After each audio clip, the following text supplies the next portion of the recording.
भारती।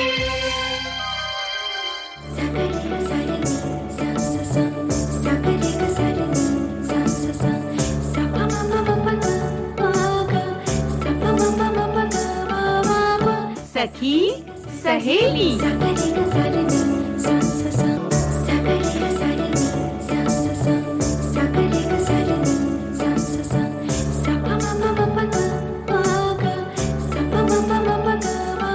सखी सहेली।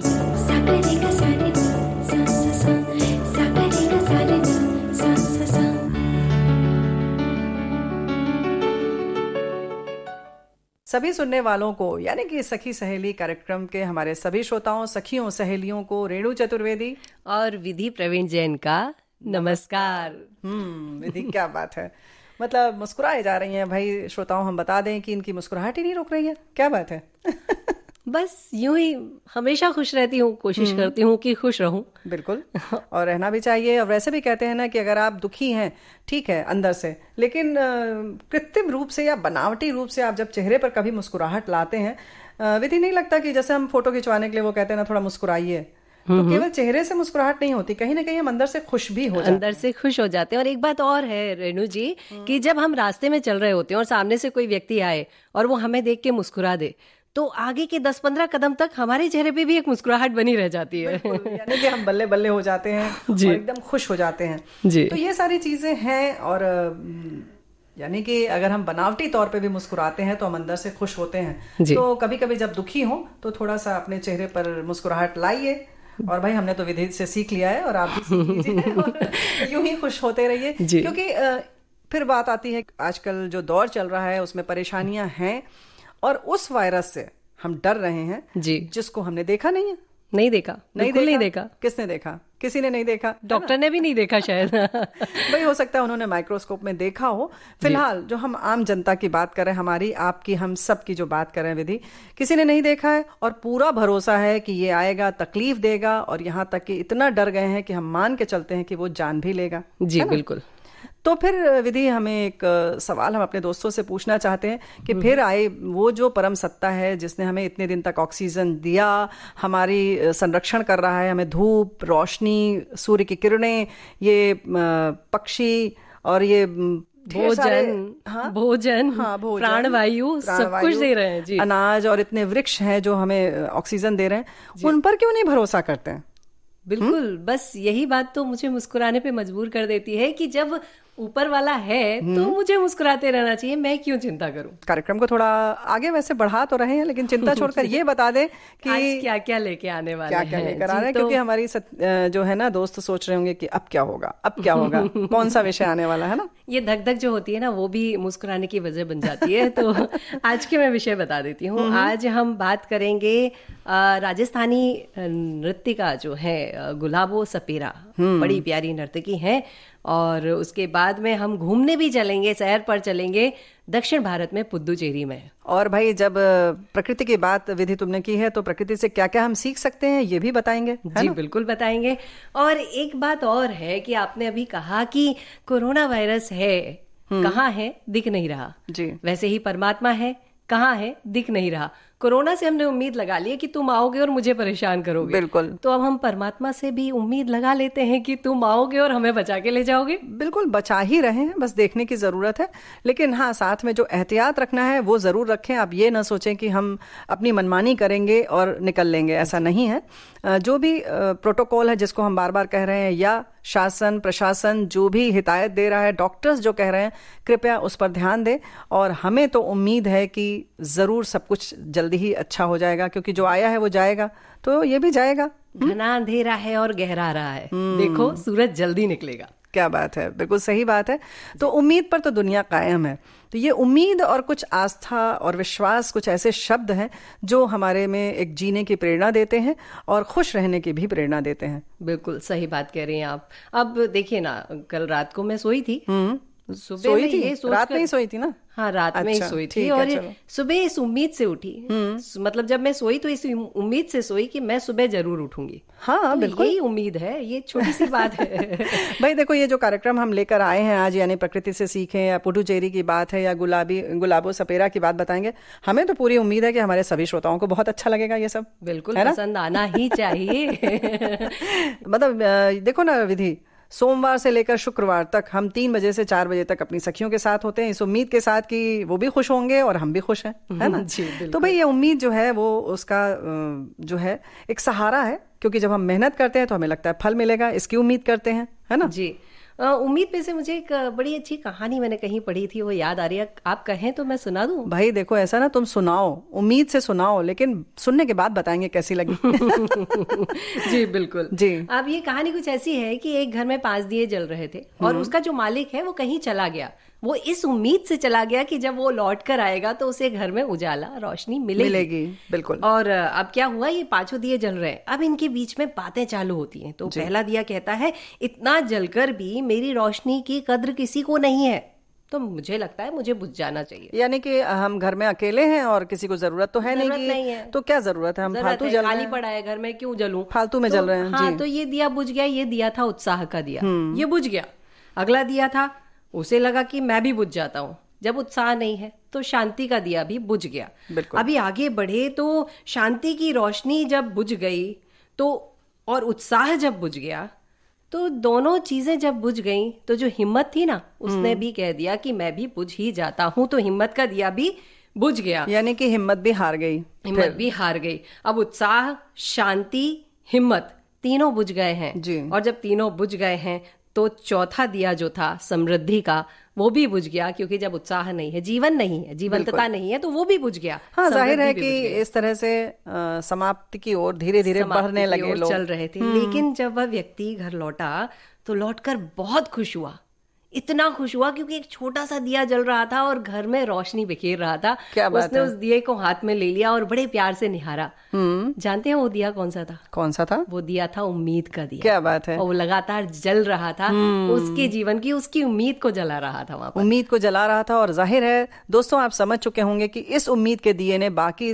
जो दिए थे, रोशनी के, शांति के और उत्साह के, समृद्धि के, उन सबको फिर से जला दिया होगा। और इस तरह से उत्साह का दिया अगर आप हमारे अंदर जलता रहता है, उत्साह बना रहता है, तो वो सारी चीजें जो हम गंवा चुके होते हैं और एक बार फिर लौट आती हैं और हम एक बार फिर से उन्नति की ओर, या यूं कहें कि अपने लक्ष्य प्राप्ति की ओर बढ़ जाते हैं। तो बस अब हम यही उम्मीद लगाते हैं कि फिर से सब कुछ, फिर से वही सूरज उग जाएगा, फिर से सब कुछ सामान्य हो जाएगा और हम हमारा जीवन खुशियों के साथ जी लेंगे। विधि, खुशियों के साथ तो अभी भी जी रहे हैं। और जो सामान्य वाली बात है, ये भी बहुत कुछ सामान्य जरूर है, क्योंकि हमें जीना सिखा रही है ये जो स्थिति है।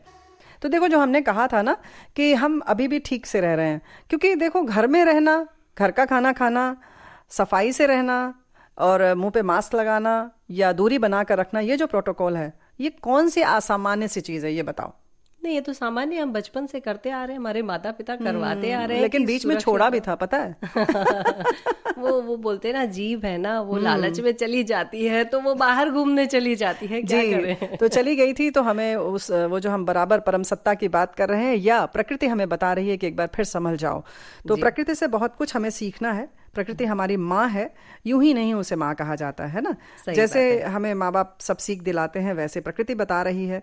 और जैसे अभी पतझड़ का मौसम था, थोड़े दिन पहले पत्ते गिर रहे थे और एक भी पत्ता नहीं बचा था, लेकिन साथ साथ नई कोपलें भी आ रही थी, एक उम्मीद का, जैसे वो दिया जो जला था वैसे ही ये कोपलें भी एक उम्मीद की लौ जलाकर बैठी हुई थी। तो इस तरह से फिर से सब चीजें आ जाती हैं, चक्र है, घूमता रहता है ना। बिल्कुल। यहाँ पर जो पेड़ था ना, उसने नकारात्मकता नहीं रखी कि मेरी सारी पत्तियां गिर गई हैं, अब मैं मर जाऊंगा। बिल्कुल नहीं, उसे पता था कि वो फिर से जी जाएगा। जी। एक बात और मुझे प्रकृति सिखाती है, जब हम लोग सुबह सुबह या दोपहर में कहीं निकलते हैं, किसी तालाब किनारे जाते हैं, वहां पर बहुत कीचड़ होता है और उसी कीचड़ के बीच में खिला होता है कमल। बिल्कुल। जी। तो कीचड़ जो है जी, वो बुराई है और वो जो कमल है वो हम हैं। और इसके साथ साथ एक चीज और है कि यानी कि अगर बुराई में भी आप एक उम्मीद का दिया जला सकते हैं और एक खूबसूरत सा कमल खिला सकते हैं, या अपनी जिंदगी को बहुत खुशनुमा बना सकते हैं। इसके साथ साथ हो सकता है हमारे बहुत सारे साथियों ने इस पर गौर भी किया हो कि कभी कमल के पत्ते को देखा है, उस पर पानी की बूंद नहीं टिकती है। जी बिल्कुल। और वो हमें जीवन का वो दर्शन सिखाती है कि आप उसमें रहते हुए, इस खूबसूरती के साथ रहते हुए किस तरह से निर्लिप्त रह सकते हैं आसक्ति के बगैर। तो कोशिश करें कि हमें जो भी संसाधन मिला है या जो भी समृद्धि हमें मिली है उसमें बहुत आसक्त न हो, या उसको वो लालच न रखें अपने लिए कि हमको बिल्कुल पूरी जिंदगी हमारे साथ रहे। छूट रही है, छूटने दें, मिल जाएगी फिर से, है ना? मतलब प्रकृति हमको मोक्ष साधने का प्रयास भी बता देती है। बिल्कुल बताती है, जरूरत है कि हम उसे देखें। तो ये तो हो गई कमल की बात, लेकिन इसके साथ साथ और भी चीजें हैं। जी बिल्कुल। वो नदी बहती देखी? हाँ बिल्कुल देखी है, ऊपर से नीचे की ओर बहती जाती है। तो मुझे लगता है, मैं जब भी नदी को देखती हूँ तो मुझे ऐसा लगता है कि वो मुझसे कह रही है कि अगर तुम बड़ी बन भी जाओ तो तुम्हारे पास बहुत सारा पैसा, बहुत कुछ, सब कुछ तुम्हारे पास है जी, लेकिन तुम्हें देखना है कि तुम्हारे पास जो कुछ है उसका बहाव नीचे की ओर तुम करे रहो। बिल्कुल। अपने पास जो कुछ है बस दूसरों को, जो नीचे की ओर बैठे हैं, छोटे लोग हैं या जिनके पास नहीं है, जरूरतमंद, तुम्हारा जो कुछ है सब उन तक बहा दो। क्या बात है। शायद मुझे लगता है नदी यही सिखाती है। बिल्कुल बिल्कुल, बहुत अच्छी बात है। और ये भी बताती है कि किस तरह से आगे अथाह सागर है और हमारा अस्तित्व कुछ भी नहीं है, हमें उसी में समा जाना है। तो ये भी हमें सोचना होगा। इसके साथ साथ एक बात और बहुत बड़ी है, सूर्य प्रतिदिन हमें दिखाता है कि सूर्योदय के समय और सूर्यास्त के समय एक ही लालिमा होती है। यानी कि जब हम उदित होते हैं या हम परेशानी में होते हैं, अस्त का समय होता है, तो हमारी स्थिति एक सी रहनी चाहिए। ये प्रकृति हमें प्रतिदिन बताती है। क्या हमने कभी गौर किया इस पर? हाँ बिल्कुल, उस छोटे से बच्चे के जैसे जिसे पता नहीं होता किसके घर पैदा हुआ हूँ, हाँ। वैसे ही हमें मरते समय पता नहीं होना चाहिए कि मैं किस घर का हूँ। कितनी अच्छी बात बताई रेणु जी आपने। और ये सुख दुख में हमें एक सा रहने की एक सीख देता है सूर्य भी प्रतिदिन, कि एक सी लालिमा होती है, कहीं भी उसमें कोई दुख का भाव नहीं होता है कि वो अस्ताचल की ओर जा रहा है। बस हम देखते हैं कि अरे डिप्रेशन हो रहा है क्योंकि सूर्यास्त हो रहा है, ऐसा कुछ नहीं है। सूर्योदय के समय भी वही स्थिति होती है। ये हमारी सोच हो जाती है। जी बिल्कुल। तो ये सारी चीजें, सोच हमें बदलना होगा और खुश रहना होगा, क्योंकि प्रकृति हमें हर वक्त सिखा रही है, ठंडी हवा दे रही है। बिल्कुल। अब मैं एक बार पहाड़ की चोटियों पर घूमने के लिए गई थी और एक चोटी पर खड़ी हुई और मैंने जोर से आवाज लगाई। वो आवाज घूम फिर के मुझ तक वापस आ गई। बिल्कुल। तो मैंने वहां पर भी कुछ सीख लिया। मैंने वहां पर आवाज लगाई, विधि तुम बहुत अच्छी हो। तो मुझे आवाज आई, विधि तुम बहुत अच्छी हो। मैंने आवाज लगाई, विधि तुम बहुत गंदी हो। मुझे आवाज आई, विधि तुम बहुत गंदी हो। बिल्कुल। मतलब मुझे ऐसा लगा कि मैं जो दे रही हूँ वही मुझे वापस मिलने वाला है। या हम जो सोचते हैं वो हमें मिलता है, ये भी बात है। तो कुछ इस तरीके का एक ध्वनि हम ऐसी बनाए जो कि जिसकी प्रतिध्वनि हमें बहुत अच्छी मिले, वही मिलेगी जो हम देंगे। तो वैसी ही ध्वनि बनाए, यानी कि अच्छी ध्वनि निकालेंगे, अच्छा सोचेंगे तो हमें अच्छा मिलेगा। और वो कभी कभी क्या तुमने एक बार कहा होगा अच्छे हैं, तो वो कम से कम 4 बारी को होकर आया था, है ना? तो ये जो है वो गुणात्मक इसमें वृद्धि होती है। तो आप सतर्क रहें, आप क्या बोलना चाहते हैं और क्या लेना चाहते हैं। जी, प्रकृति हमेशा तैयार है देने के लिए। कहते हैं मुस्कान बिखरोगे तो मुस्कान ही लौटकर आप तक पहुंचेगी। लेकिन एक बात तो और है ना, प्रकृति देने को तैयार है, क्या हम तैयार हैं लेने के लिए? कहीं ना कहीं हम सबको ऐसा लगता है कि प्रकृति रोज हमें कुछ ना कुछ दे रही है और हम उसकी बातों को, उसकी शिक्षाओं को अपने तक लेते रहें। जी। एक और बात मुझे लगती है कि हम लोग ऐसा हम सोचते हैं कि ये व्यक्ति इस जगह तक पहुंच गया है तो बड़ी आसानी से पहुंच गया, ये बड़े आराम से बन गया। जी। पर ऐसा नहीं होता। वो भी एक छोटा सा पौधा था, उसे विशालकाय वृक्ष बनने में बहुत समय और बहुत सारी चीजें लगी हैं। बिल्कुल। तो वही चीज हमें लगती है कि उसने धैर्य, कड़ी मेहनत दी ही होगी। हाँ बिल्कुल। तो वैसे भी एक नन्हा सा बीज जो होता है उसको उसमें से प्रस्फुटित होने में संघर्ष करना पड़ता है। यूं ही नहीं वो बीज जो है वो छोटा सा पौधा बन के निकलता है बाहर, उसको तो संघर्ष वहीं से शुरू हो जाता है। तो जाहिर है कि हमें जब बड़े व्यक्तियों को या सफल व्यक्तियों को जब हम देखते हैं तो हमें पीछे के संघर्ष की कहानी भी याद रखनी चाहिए। तो भाई जो भी काम करना चाहिए उसका पूरा आनंद लेना चाहिए। तो घूमने भी अगर हम जाते हैं, जैसे आज हम चलने वाले हैं पुडुचेरी, तो उसका पूरा आनंद लेना चाहिए ना। बिल्कुल। मतलब दक्षिण भारत की ओर चलिए हम अपनी यात्रा का आरंभ करते हैं और उस जगह पर पहुंचते हैं जहां पर बड़ा बड़ा आनंद उठाते हैं लोग पहुंचने के बाद में। पौंडीचेरी कहते थे इसे, पर इसका नाम बदलकर 20 सितंबर 2006 को इसका नाम बदल दिया गया और फिर से अपने देसी नाम में ये आ गया, जिसे पुदुचेरी कहते हैं जी। और पुद्दू का मतलब होता है, पुदुचेरी का जो मतलब होता है वो होता है नया गांव या नई बस्ती। तो ये नई बस्ती की ओर चलिए हम चलते हैं। क्या बात है। और ये भारत का केंद्र शासित प्रदेश बंगाल की खाड़ी के पूर्व दिशा में स्थित है। और भारत के केंद्र शासित प्रदेशों में अगर हम क्षेत्रफल के हिसाब से देखें तो तीसरे नंबर पर आता है। और हर वर्ष पुदुचेरी में हजारों लोग अपने परिवार के साथ या फिर अपने दोस्तों के साथ छुट्टियां बिताने के लिए जाते हैं। जी जी। तो लेकिन एक बात है ना कि इतनी हरियाली है कि यहाँ जो एक बार आ जाता है ना वो जाना नहीं चाहता, यहीं रुककर इसकी खूबसूरती के बीच में खो जाना चाहता है। जी।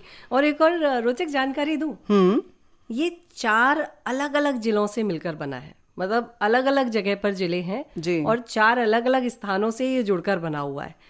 यानम, माहे जो कि अरब सागर में है जी, कराईकल और पुदुचेरी जी। तो ये जो पुदुचेरी नाम है वो उसी सबसे बड़े जो उसका जिला है, सबसे बड़े जिले हैं कराईकल और पुदुचेरी जी। तो पुदुचेरी का नाम वहां से ले लिया गया है। और पुदुचेरी जो है वो 492 किलोमीटर स्क्वायर में फैला हुआ है। और हरियाली तो बहुत ज्यादा है। बहुत हरियाली है, मतलब वहां के लोगों को कितना मजा आता होगा ना। वैसे आपको बताऊं, पुदुचेरी पर जब हमारे देश पर अंग्रेजों का भी शासन था, लेकिन पुदुचेरी जो था वो फ्रांसीसी के अधिकार क्षेत्र में आया करता था।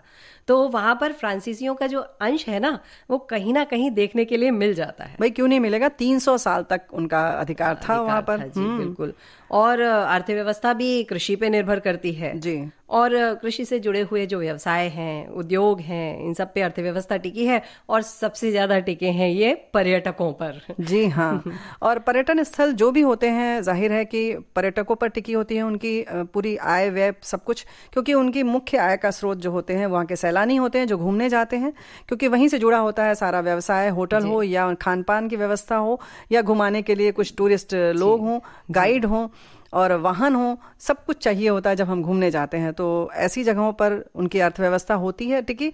उसके साथ साथ वो इसीलिए जो सैलानी आते हैं उन्हें वो बिल्कुल भगवान की तरह मानते भी हैं और उसका सम्मान करते हैं। बिल्कुल। और जानती हैं रेणु जी, यहाँ के लोग 4 भाषाएं बड़ी आसानी से समझ लेते हैं। फ्रांसीसी, मलयालम, तेलुगु और तमिल। सच बात और है। कहीं ना कहीं हम हिंदी और अंग्रेजी ये भाषाएं तो उन्हें आती ही होंगी क्योंकि लोग जाते हैं तो उन्हें समझना पड़ता है और कम्युनिकेट करना पड़ता है। जी जी। तो पुदुचेरी समुद्र किनारे बसा हुआ केंद्र शासित प्रदेश है और यहाँ का मुख्य व्यंजन जो है कोकोनट करी, सोया डोसा, तंदूरी पोटैटो, पोडनलांगल और सब्जियों की करी है। हाँ, और वो दक्षिण भारतीय भोजन जो होते हैं, हाँ, डोसा वगैरह, वो मुंह में पानी आ रहा है। हाँ बिल्कुल, मुझे तो। और जब ये फ्रांसीसी है तो फ्रेंच फूड जो है उसका आनंद भी यहाँ पे लोग बड़े अच्छे से लिया करते हैं। अब पुदुचेरी तक जाना है तो रेणु जी हम जाएं कैसे, पहुंचे कैसे? बताओ। जी बिल्कुल। मैं आपको बता दूं, पुदुचेरी में हवाई अड्डा नहीं है, हमें चेन्नई तक जाना होता है। फिर चेन्नई से हम वहां जा सकते हैं और ट्रेन से भी वहां जा सकते हैं। तो विल्लापुरम एक स्थान है, स्टेशन सबसे है, पास का है जी। चेन्नई और मदुरई से जुड़ा है, वहां तक हम पहुंच जाते हैं। और बस से भी आप आसानी से पहुंच जाते हैं क्योंकि राष्ट्रीय राजमार्ग बना हुआ है। तो आप चाहें तो अपनी गाड़ी उठाइए और रास्ते के पेड़ों का, रास्ते की हरियाली का आनंद लेते हुए आप वहां तक आसानी से पहुंच सकते हैं। और दक्षिण की बात जब आती है ना विधि, तो धार्मिक स्थल बहुत सारे हैं। तो ऐसे ही पुदुचेरी में भी बहुत सारे स्थल हैं जिन्हें देखने के लिए लोग आते हैं यहाँ पर। और बहुत सारे हिंदू देवी देवताओं के मंदिर हैं। अब संख्या जो इनकी वो 350 है। अच्छा। और अलग अलग धर्मों का भी वास है, ऐसा नहीं कि सिर्फ हिंदू देवी देवता हैं। यहाँ की खूबसूरती यहाँ के धार्मिक स्थल को और अधिक बढ़ा देते हैं। और जो मुख्य धार्मिक स्थल है वो है मनाकुला विनायगर मंदिर। तमिल भाषा में मनल का मतलब होता है बालू और कुलन का मतलब होता है सरोवर। बालू का सरोवर, वैसे मैं आपको बताऊं, नाम तो बालू का सरोवर रखा है, लेकिन इन जगहों के जो मंदिर हैं वो पत्थरों के बने हुए होते हैं। और जब हम अंदर जाते हैं ना तो बड़ी ठंडक, बड़ी शांति महसूस होती है उन जगहों पर। तो अब ये बात करें कि यहाँ पर जो भगवान गणेश की मूर्ति की स्थापना की गई है इस मंदिर में, 16 रूपों की शास्त्र में जो बात हुई है वही 16 रूप यहाँ इस मंदिर की जो मनाकुला मंदिर है उसकी दीवारों पर दिखाई देती है। और 8,000 वर्ग फीट में बना हुआ यह मंदिर है और इसमें बहुत सारा सोना है। भाई मुझे लगता है कि यही सब देखकर तो भारत को सोने की चिड़िया कहा जाता था ना। जी बिल्कुल, और लोग यहाँ खींचे चले आते थे। जी। अगस्त और सितंबर के महीने में यहाँ ब्रह्मोत्सव मनाया जाता है और मातृ मंदिर भी है। हाँ, बड़ा सुंदर, बड़ा प्यारा मंदिर है ये। अगर पुदुचेरी गए और मातृ मंदिर के दर्शन नहीं किए तो आपका काम अधूरा रह गया। जी। मंदिर के चारों तरफ 12 पंखुड़ियां बनी हुई हैं। क्या बात और है? मातृ मंदिर है तो माँ के लिए तो समर्पित होना चाहिए। तो माहेश्वरी माँ, महालक्ष्मी माँ, महाकाली माँ, महासरस्वती माँ का प्रतीक स्तंभ के रूप में खड़ा हुआ है ये मंदिर। और बड़ा साफ सुथरा मंदिर है। और आपको एक बात बताऊं, ये मंदिर पूरी तरह से तैयार है आधुनिक काल के साथ। सौर ऊर्जा संयंत्र यहाँ पर लगा हुआ है और बड़े सुंदर सुंदर बागान भी यहाँ पर हैं। क्या बात है। और अगर इसके साथ साथ श्री श्री राधा माधव मंदिर भी है और ऐतिहासिक स्थल में French fort Louis, statue of Dupleix और 19वीं सदी का lighthouse, paradise beach, rock beach और प्रोमिनेड बीच भी है यहाँ पर। हाँ, प्रोमिनेड बीच, वही बीच जो वॉर मेमोरियल से शुरू हो जाता है और ड्यूप्लिक्स पार्क पे जाकर खत्म हो जाता है। इसके साथ कुछ और जगहें भी हैं जो बड़ी अच्छी हैं। जी हाँ जी। अरबिंदो आश्रम है। जो लोग शांतिपूर्ण जगहों से प्यार करते हैं उनके लिए अरबिंदो आश्रम बहुत अच्छा विकल्प है। यहाँ आकर दिल को बहुत सुकून मिलता है। ऐसा लगता है कि मानो हम स्वर्ग में आ गए, क्योंकि प्रकृति के बीच में हम होते हैं। ये आश्रम श्री अरबिंदो और उनकी माँ की समाधि की वजह से प्रसिद्ध हुआ। जी। और जिन्हें बॉटनिकल में, विज्ञान में रुचि है, जिन्हें पेड़ पौधों के बारे में जानना है, वनस्पति शास्त्र के बारे में जानना है, उनको यहाँ जरूर जाना चाहिए। क्योंकि यहाँ पर जो बॉटनिकल गार्डन है वो बहुत खूबसूरत है। ये अन्ना स्टैचू के पास में है और प्राकृतिक सौंदर्य का एक बहुत अद्भुत उदाहरण है ये। जी। और इसके साथ साथ चर्च भी है ना? जी, बड़ा सुंदर सा चर्च है, 100 साल पुराना है। Basilica of the sacred heart of Jesus, Pondicherry. जी। 50 मीटर लंबा, 48 मीटर चौड़ा और 18 मीटर ऊंचा ये है। और पुडुचेरी के इस चर्च में 20 फादर हैं। देश भर में ये चर्च बहुत ज़्यादा प्रसिद्ध है। और भारत देश में, हमारे देश में अगर हम बताएं तो खूबसूरत जगहों की कमी नहीं है। इसकी मिसाल जो हमने अभी बताया कि पुदुचेरी है, तो भाई घूमिए और प्रकृति के नज़ारों का मज़ा लीजिए। और जो हमने कहा ना कि प्रकृति से बहुत कुछ सीखना है हमें, तो बस शुरू हो जाइए। अभी थोड़ा जा नहीं सकते हैं रेणु जी, लेकिन इसीलिए तो हम घुमा रहे हैं ना यहाँ पर बैठे बैठे।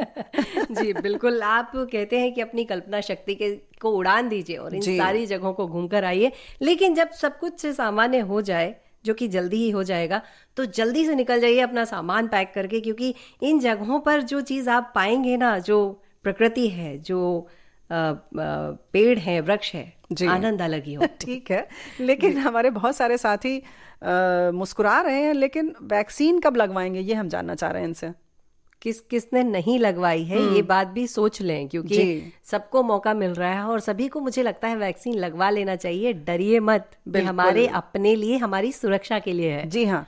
वैसे बहुत सारी भ्रांतियां जो उससे जुड़ी हुई हैं वो हम कार्यक्रम में बराबर बता रहे हैं कि ये बीमार पड़ गए, वो बीमार पड़ गए और किसी का कुछ ऐसा हो गया, वैसा हो गया। इन सब पर ध्यान न दें। अफवाहें बहुत सारी हैं, लेकिन सरकार जो कह रही है, हमारा प्रशासन, शासन जो भी कह रहा है, उसको ध्यान में रखते हुए उन सारी चीजों का पालन कीजिए आप, है ना? जी। हम हमारे छोटे छोटे बच्चों को भी तो वैक्सीन लगवाने ले जाते हैं ना। जरा 10 दिन के, 15 दिन के बच्चों को भी वैक्सीन लगवाते, तब तो नहीं डरते। 10-15 दिन के बच्चे, सच बात है, तब डरते क्या है। अब हमारी जैसे आदत पड़ गई है, तो अब इसके लिए भी आदत बना लीजिए। और जो बाकी चीजें हैं, जो साबुन से हाथ धोना है, मुंह पर मास्क लगाना है सही तरीके से, नाक पर वाला पूरा नाक और मुंह ढकने वाला वो वाला मास्क ठीक से लगाइए और दूरी बना कर रखिए, है ना? बिल्कुल। और कोशिश कीजिए अच्छा गरम गरम घर का बना शुद्ध भोजन करिए। नींबू का उपयोग थोड़ा बढ़ा दीजिए, स्वास्थ्य के लिए आंवला, नींबू, ये चीजें अच्छी होती हैं। यानी कि जिसमें विटामिन सी है, खट्टी चीजें जिनको हम सामान्य भाषा में कहें तो जो खट्टी चीजें हैं प्राकृतिक, उनका सेवन जरूर करिए। आप स्वस्थ रहेंगे और गर्म पानी पीते रहिए। तो ये कुछ चीजें हैं। बाकी तो हम आपको घुमा ही रहे हैं, बड़े बड़े जगहों पर ले जा रहे हैं और मनोरंजन के लिए आपको गीत सुनवा रहे हैं। फिलहाल हम नृत्य की दुनिया में भी ले चलते हैं ना। बिल्कुल। नाचने से, नृत्य करने से पूरे शरीर के तंत्र को बहुत ताकत मिलती है जी, और मानसिक शांति भी। हाँ, क्योंकि हम पूरा इस तरह से उसमें रम जाते हैं नृत्य करते समय कि बाकी दिन दुनिया की कोई खबर ही नहीं रहती है। कहते हैं जिसको भी डिप्रेशन का शिकार है, उसे अगर रोज नृत्य कराया जाए तो वो भूल जाता है, वापस आ जाता है खुशियों की दुनिया में। तो भाई डिप्रेशन में जाने से पहले ही नृत्य क्यों ना शुरू कर दें, है ना? ठीक है, हम सब मिलके नाचते हैं।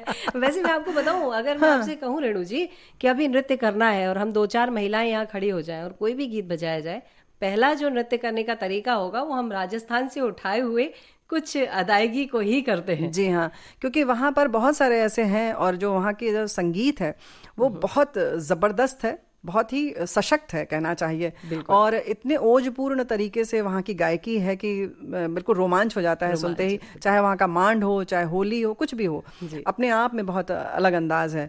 और फिर तो कालबेलिया अपने आप याद आ जाता है ना? तो गुलाबो सपेरा की हम बात आज करने जा रहे हैं। इनके डांस को बहुत सारे हमारे साथियों ने देखा भी होगा, नहीं तो नाम तो सुना ही होगा, क्योंकि इन्होंने ही, गुलाबो सपेरा ने ही दुनिया को कालबेलिया डांस से परिचित करवाया, इसलिए ये किसी भी परिचय के मोहताज नहीं है।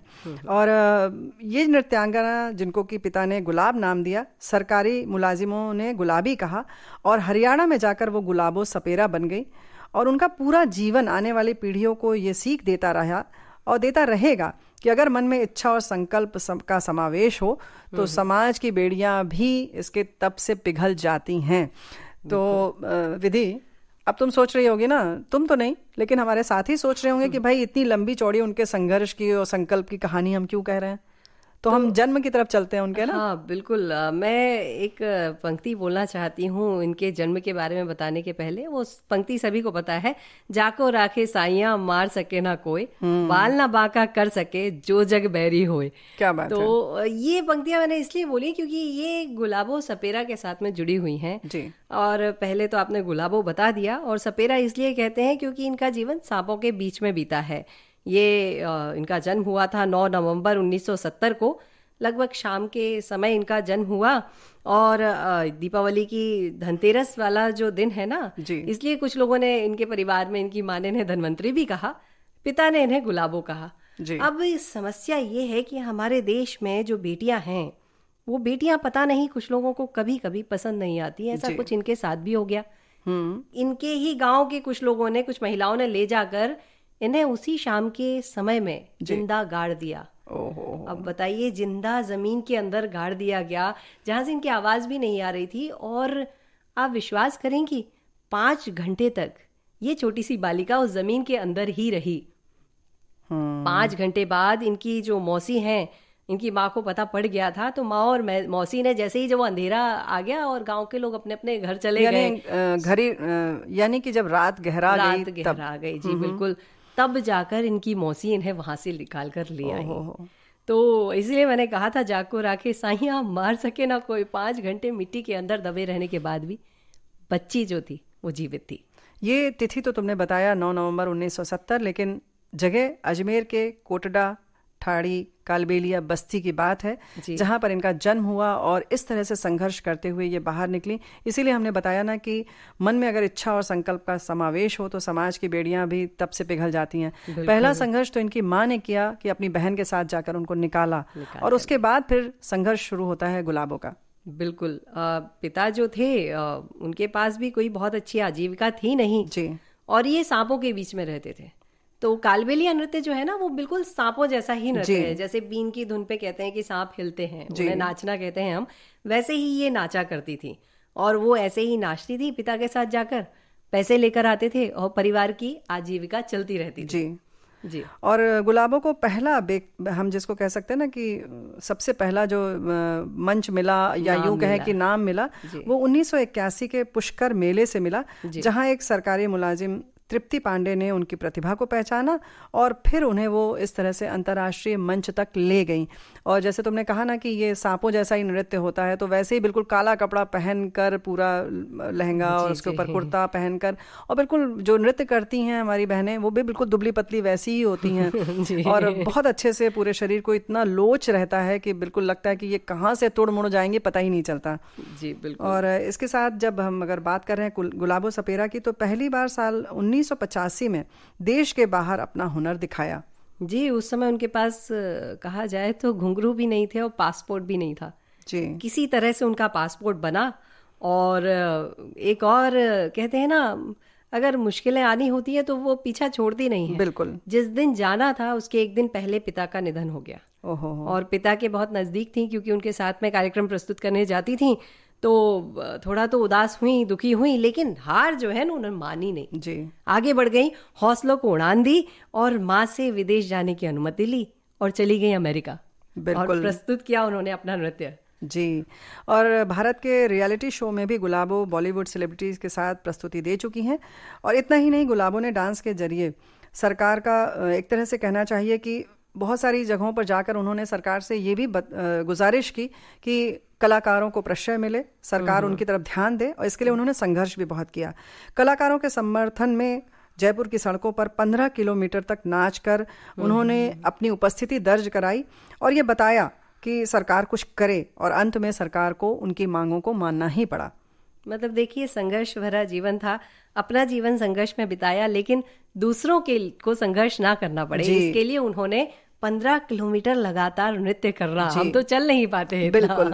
नृत्य करके उन्होंने इस तरह से संघर्ष किया और एक नया रास्ता बना दिया, सबके लिए खोल दिया, कहना चाहिए। जी बिल्कुल। और जब कोई इतना अच्छा करता है तो लोग उसे सराहते भी हैं, और ये सराहना उन्हें मिली है फ्रेंच में थियरी रॉबिन और वेरोनिक गुलियन द्वारा। गुलाबों के लिए एक पुस्तक भी लिखी गई है। बिल्कुल। तो इस तरह की जब हम काम करते हैं तो बेमिसाल तो हो ही जाते हैं, और लोगों की क्या कहें, पूरे विश्व की नज़रें गुलाबो सपेरा पर हुई, और बहुत सारे लोगों ने अपने अपने ढंग से उनको याद किया, उनके बारे में बताया। और हमारी सरकार ने 2016 में पद्मश्री के नागरिक सम्मान से सम्मानित किया। तो हम भी उन्हें याद करते हैं, और हम चाहते हैं कि इसी तरह से कलाकार आगे बढ़ें, और जो उन्होंने दूसरों के लिए बहुत कुछ किया वो भी अगर आपको मौका मिले तो ज़रूर करें। बिल्कुल। और मुझे ऐसा लगता है, हमें ऐसा लगता है कि जीवन में हमें अगर कहीं पर भी मुश्किल, परेशानी कुछ भी आती है तो हमें उसे, उन जंजीरों को तोड़ते जाना चाहिए, आगे बढ़ते जाना चाहिए। हमने बहुत सारी बातें कर ली, और हमें उम्मीद है कि हमारे सभी श्रोता जो हैं, जो हमने बातें बताई हैं, मतलब वो वाली जिसमें कि मास्क लगाने वाली और हाथ को साबुन से धोने वाली और वैक्सीन लगवाने वाली, जी, तो उन सब चीजों की आप गांठ बांध लें। हमने तो गांठ बांध ली, और समय भी अपनी गति से आगे बढ़ रहा है और 4 पहुंच चुका है, तो बस हम भी विदा लेते हैं। बिल्कुल। और तो सखी सहेली कार्यक्रम से हमारी सभी श्रोताओं और सखियों से आज्ञा चाहती हूँ मैं, विधि प्रवीण जैन और मैं रेणु चतुर्वेदी। तो दोनों का नमस्कार।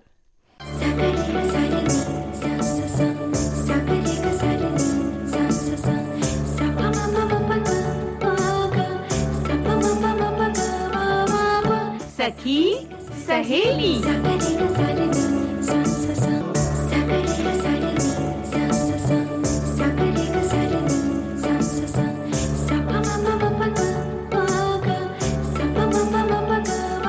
सखी सहेली।